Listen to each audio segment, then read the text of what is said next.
This is Stuart Cameron with a look at yesterday's rugby from the Borders.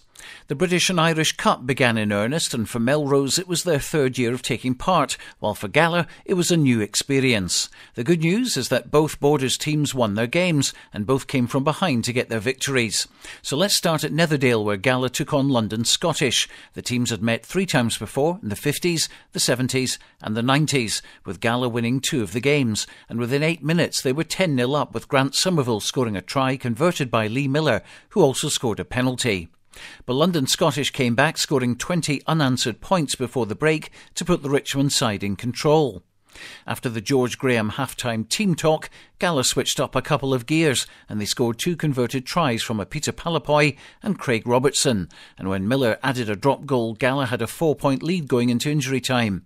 Scottish were camped on the Gala line, but they couldn't penetrate the Gala defence. It was a memorable win for the Maroons, and you can hear what George Graham thought about it. To be fair, it's like being at Murrayfield again when we won the final. This is equally up there. I thought, if anything, the character the boys showed and the determination and, just the effort they put in to keep London Scottish at bay, because when we lost Chris Weir to 10 minutes before half time, we obviously conceded 2 tries and we were man down, and at this level you can't afford to lose people, but they just dug in and had a few choice words at half time, which normally occurs, and they came out and they in all credit, we outplayed London Scottish in the second half. You can see highlights from that match on Borders Rugby television at bordersrugby.net later on today.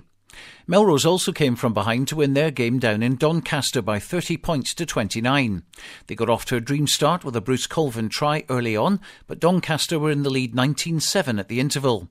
Second half tries from John DL and Bruce Dick and successful kicks from Andrew Skeen and Joe Helps gave Melrose the win, and fullback Fraser Thompson was very chuffed indeed. That's definitely the best game I've been involved in the British and Irish Cup so far. I think first 5 minutes Melrose came out all guns blazing. We got an early try, but then we gave Doncaster a bit too much respect for the next 30 minutes. Let them really take control up front, and we probably played in the wrong areas when we went in 19-7 behind at half time. And then second half we upped the tempo and probably came away with a deserved victory, I'd say. So wins for Gala and Melrose in the British and Irish Cup, and round 2 next week sees Gala travel down into the cauldron of Welsh rugby to play against Llanelli Scarlets A team, while Melrose host Llandovery. There were 2 games in the Championship yesterday, with Curry ending Ayr's unbeaten record with a 32-13 win at Millennium Park, while Aberdeen got their first win of the season, beating Edinburgh Accies 26-25. Into the National League, Hawick got their second away draw of the season, sharing 32 points with league leaders Glasgow Hawks. Graham and Steve Anderson scored a try each, with Neil Rennick kicking 2 penalties. Here's Greens coach Phil Leck. All in all, a lot more pleased with the defensive effort and a lot more pleased with the attitude of the lads this week. Really up for it, really went after it, but just at the end, it was not to be, so we'll crash on and get on ready for the next game. Selkirk were winning 32-0 at home to Biggar with a 4-try bonus point under their belt after 48 minutes when the referee, David Proctor, injured his leg. Because his 2 touch judges were not qualified to referee at this level, the match had to be abandoned and will be replayed on November the 24th. Here's a very frustrated director of rugby at Selkirk, Dennis Henderson. A lot of problems here at Phillip Park. 48 minutes at the game, Selkirk leading 32-0 and obviously well and tough, and the referee gets injured. The game's abandoned. The rules apparently are that the touch judges, unless they're up to the grade that referees Prem 2, they're not allowed to carry on refereeing the game. With a 13 game, a Stormers game on next door, the referee today wasn't allowed to referee. With a couple of guys in the crowd that referee Border League games, they're not allowed to referee either, so the game's abandoned. So we've got to now wait in the Championship to make a decision on whether the game has to be replayed, which it would be on the 24th of November, on the first standby date, or Celtic get awarded the points. Kelso slumped to one of their biggest losses at home in the club's history when they went down 51-3 at Poynter Park to Watsonians. A Murray Hasty penalty early in the game giving them their only points. Jed Forest lost at home as well to Stuart's Melville 26-7. David Gobby scored their only try, with Ian Chisholm converting. Better news in the Championship B division. Peebles took Lasswade apart 71-5 on the road, with hat-tricks for James Himara and Rory Clinch, a brace by Callum Scott, and a try each for Conor McCann, Martin Cruikshank and Greg Rayburn, who kicked 8 conversions. Here's Peebles' currently injured skipper, Dale Clancy. It started off a bit tense, they got an early score, but then after that, last week kind of seemed to just fall off a bit. And we started playing some expansive rugby, and with Cal Scott kind of cutting some good lines, James Amara was supporting well, and Wee Wilsey at scrum half was very good.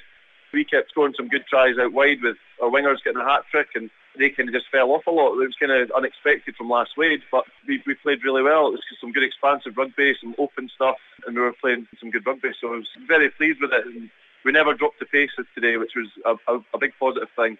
Even at the end, our defensive line was really strong, and but we just kind of went to the final whistle today, which was good. 70 points away from home against a team that were fifth in the league is something that can't be frowned upon at all. I think everyone's really, really chuffed with the result today. Hoyt YM got another home win, beating Murrayfield Wanderers 30-22. Michael Graham scored a brace of tries, with Dean McCracken and John Coote scoring the others. John also kicked 2 conversions and 2 penalties. Finally, the East League results. East League 1, Berwick 15, RHC 17. Dun 17, Langham 18. East League 2, Edinburgh Northern 20, Hoyt Quinns 37. Forrester 41, Earlston 13. Gala YM 31, Hoyt Lindeen 27. And in East League 3, the only match to be played, Liberton 32, Walkerburn 33. Well, next week, Gala and Melrose take part in round 2 of the B&I Cup. In the National League, Hoyt take on Jed Forest in the local derby at Mansfield Park. Kelso visit Biggar, and Selkirk go up to Inverleith to meet Stewart's Melville. Peebles, well, they're at home to Bottom Club Morgan, and in their current scoring mood, we may just see a few tries, while Hoyt YM take on Perthshire on the road, looking for another try bonus. For the rest of the fixtures, the latest Borders Rugby news, results, audio, video, stats and rankings, go to bordersrugby.net. Stark, Main & Co. are a UK award-winning firm of chartered tax advisors and accountants committed to offering high-quality tax and business advisory services. With a committed and professional team, we have the focus and drive to help you change the numbers which are important to you. We are proud of the difference we can make together.